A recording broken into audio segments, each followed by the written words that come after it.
Hey guys, it's Alexa from Burke's Nostalgia, and on this bright February day, I had the pleasure of exploring 503 Penn Street.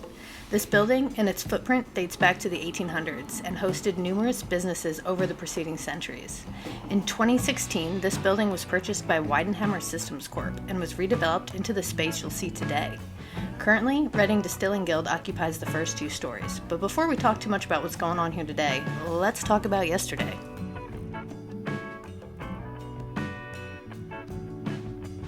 I traced the deeds to this property back to about the mid-1800s, when it was described as a 2-story brick dwelling.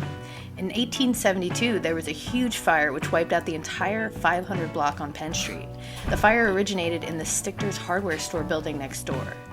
Deppen Brewing purchased this building in 1906, and it is after this that the deed described the structure as a 3-story brick dwelling.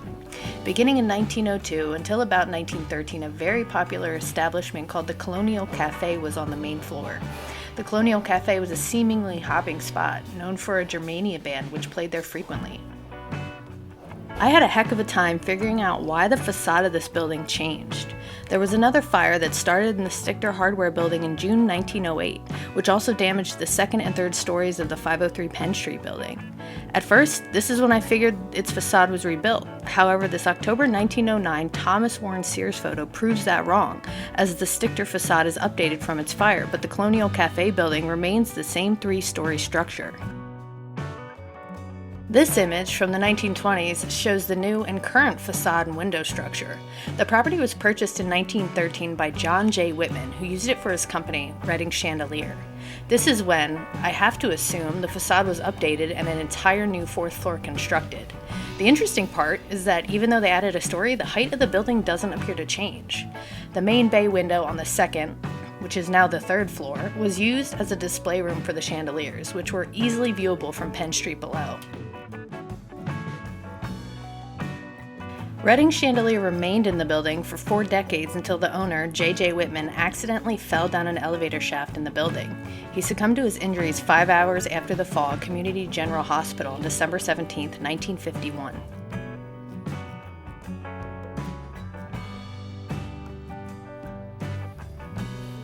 The building was then sold to Marion Mumma, wife of John C. Mumma Sr., the original owner of Mumma Jewelers, which occupied a building on the other side of Penn Street near Whitner's.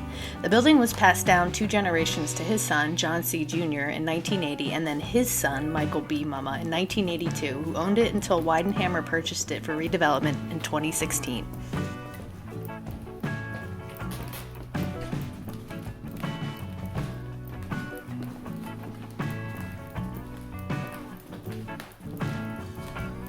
As I mentioned, Reading Distilling Guild currently occupies the first 2 floors. It took over a century, but we've finally come full circle back to a social drinking establishment. Granted, there aren't any Germania bands playing these days, but they do have live music, and it seems like a really fun atmosphere to enjoy a drink or 2. So if you haven't yet, come down and check it out. The 2016 renovations were done by local firm Muhlenberg Greene Architects. I did a piece on their founder, Fred Muhlenberg, for their 100th anniversary back in 2020. I'll link that article in the description. This Egyptian mural on the 3rd floor was uncovered by MGA in the renovation process, and remains a bit of a mystery. When and why it was painted here, and what was the chandelier showroom is unknown. If you have absolutely any idea why or when this is from, feel free to drop it in the comments because we would all love to know.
Originally, the building had a light well that stemmed from a skylight in the roof, which you will see at the end of this video when we get to the 4th floor.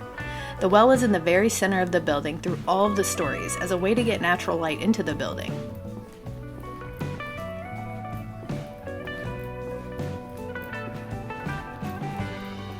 Natural light is difficult to come by when a building is restricted in only having windows in the front and back due to being connected to the adjacent structures.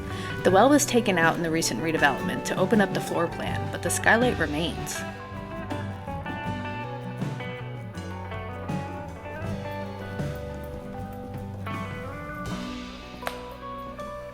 You can see by the newer joists here where the light well came down through the 3rd floor.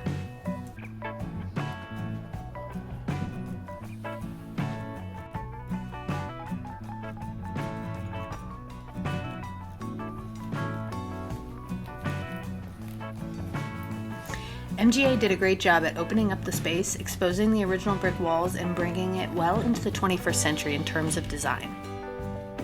They actually received the Restaurant Bar Category Award at the 2021 Building Berks Awards for this project. The 3rd and 4th floor space is used for private community meetings at this point, but it seems like it would also make a really trendy office space. This type of work could and should be done up and down Penn Street.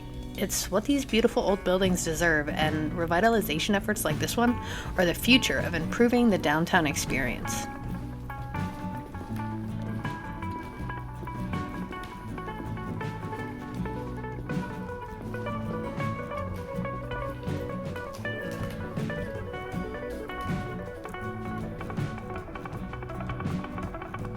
Maybe I'm an optimist, but I'm hopeful that in my lifetime, Penn Square will once again turn into the busy, bustling shopping and entertainment district it once was.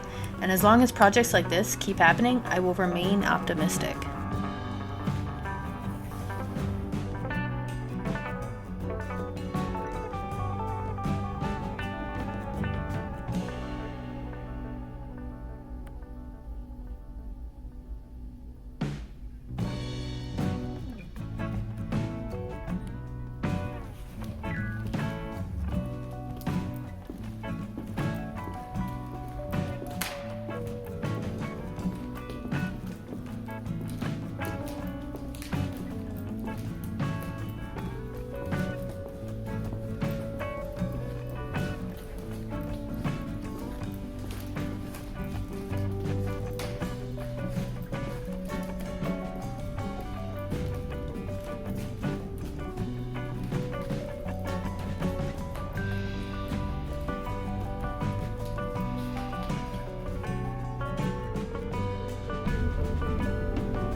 Huge thanks to Muhlenberg Greene Architects, who in conjunction with their client, Weidenhammer Systems Corp. And Reading Distilling Guild, for allowing us access to film this building and providing helpful information.